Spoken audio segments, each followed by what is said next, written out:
Pour effectuer un calcul comme 242 moins 176, en utilisant la décomposition, il y a trois possibilités.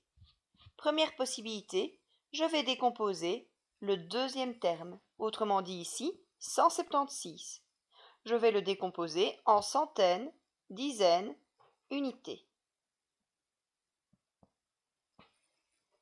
242 moins 100 moins 70 moins 6.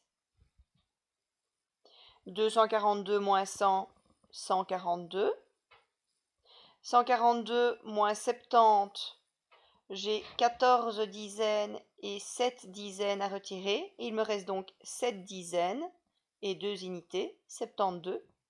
72 moins 6, je peux retirer 2 et puis encore 4. 72 moins 2, 70, moins 4, 66.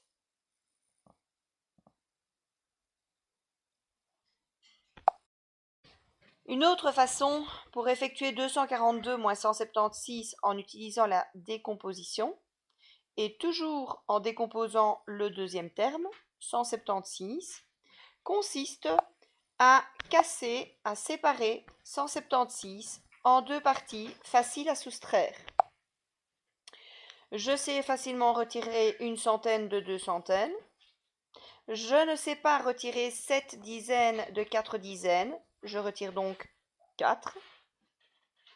Je ne sais pas retirer 6 unités de 2 unités. J'en retire donc 2. Si je retire 142, je dois encore enlever 3 dizaines et 4 unités, puisque 142 plus 34 nous font bien ensemble 176. Je dois donc à présent retirer de 242, 142, puis 34. 242 moins 142, 100. 100 moins 34, 66, puisque 66 et 34 sont les amis de 100. Dernière façon pour soustraire 176 de 242, toujours en utilisant la décomposition, mais cette fois-ci en décomposant les deux termes en centaines, dizaines et unités. 242, c'est 200 plus 40 plus 2. 176, c'est 100 plus 70 plus 6.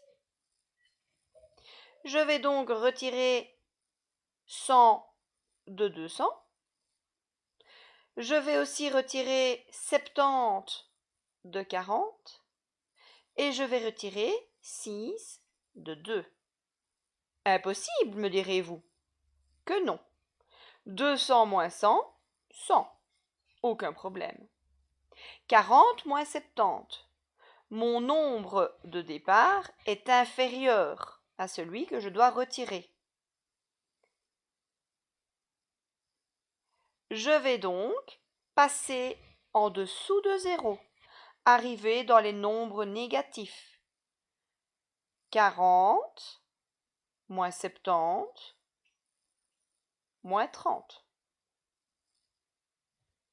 2 moins 6, à nouveau, mon nombre de départ, 2, est inférieur à 6. Je passe donc dans les nombres négatifs, en dessous de 0. 2 moins 6, moins 4. Je m'occupe à présent de mes réponses intermédiaires, celles au-dessus des parenthèses. 100, moins 30, moins 4. 100 moins 30, 70.